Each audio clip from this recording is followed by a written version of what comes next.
ഈശോ മിശിഹായ്ക്ക് സ്തുതിയായിരിക്കട്ടെ. പ്രിയ സഹോദര സഹോദരി, നല്ല ഒരു ദിവസം ഇന്ന് നിനക്കുണ്ടാകട്ടെ എന്ന് പ്രാർത്ഥിക്കുക. നിൻ്റെ സങ്കടങ്ങൾ ഒക്കെ നിന്നെ വിട്ടുപോകട്ടെ. നിൻ്റെ പ്രാർത്ഥനയ്ക്കൊക്കെ ഉത്തരം ഉണ്ടാകട്ടെ. നീ പ്രാർത്ഥിക്കുമ്പോൾ ചിലപ്പോൾ നിനക്ക് മടുപ്പ് തോന്നുന്നുണ്ടാവും. സ്വർഗം ഇതുവരെ എന്തേ തുറക്കപ്പെടാത്തെന്നൊക്കെ തോന്നുന്നുണ്ടാവും.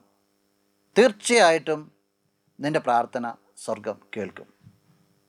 ലൂക്കായുടെ സുവിശേഷത്തിൽ 18-ാമത്തെ അധ്യായത്തിൻ്റെ ആദ്യത്തിൽ ഒരു വിധവയെക്കുറിച്ച് പറയുന്നുണ്ട്.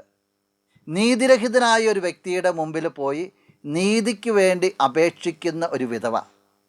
അതിൻ്റെ ആദ്യ ഭാഗം തുടങ്ങുന്നത് എങ്ങനെയാണ്? ലൂക്കായുടെ സുവിശേഷം 18-ാമത്തെ അധ്യായം 1-ാമത്തെ വാക്യം.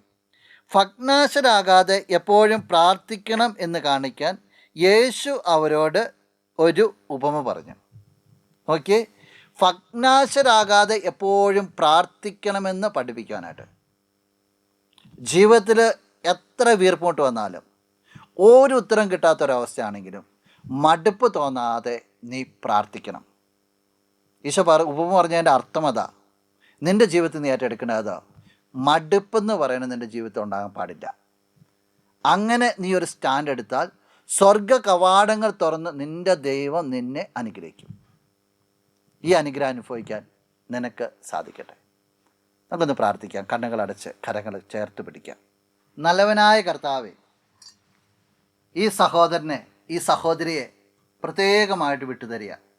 ജീവിതത്തിൽ എന്തെങ്കിലുമൊക്കെ മടുപ്പ് തോന്നുന്നുണ്ടെങ്കിൽ, പ്രത്യേകിച്ച് പ്രാർത്ഥനയ്ക്ക് ഉത്തരം കിട്ടിയില്ല എന്നുള്ള മടുപ്പ് തോന്നുന്നുണ്ടെങ്കിൽ, ഇടവിടാതെ പ്രാർത്ഥിക്കുവാനുള്ള ഒരു കൃപ നൽകണമേ. സ്വർഗ കവാടങ്ങൾ തുറന്നുകൊണ്ട് ഈശോയെ ഈ വ്യക്തിയുടെ പ്രാർത്ഥന നീ കേൾക്കണമേ. ഇന്നത്തെ ദിവസം അനുഗ്രഹിക്കപ്പെട്ടെ എന്ന് പ്രാർത്ഥിക്കുന്നു. എല്ലാ നന്മകൾ കൊണ്ടും നിറയപ്പെട്ടെ എന്ന് പ്രാർത്ഥിക്കുന്നു. ഇപ്പോഴും എപ്പോഴും എന്നേക്കും. ആമേൻ. ആദിനും അന്ത്യനും നീ മാത്രമേ യേശുവേ.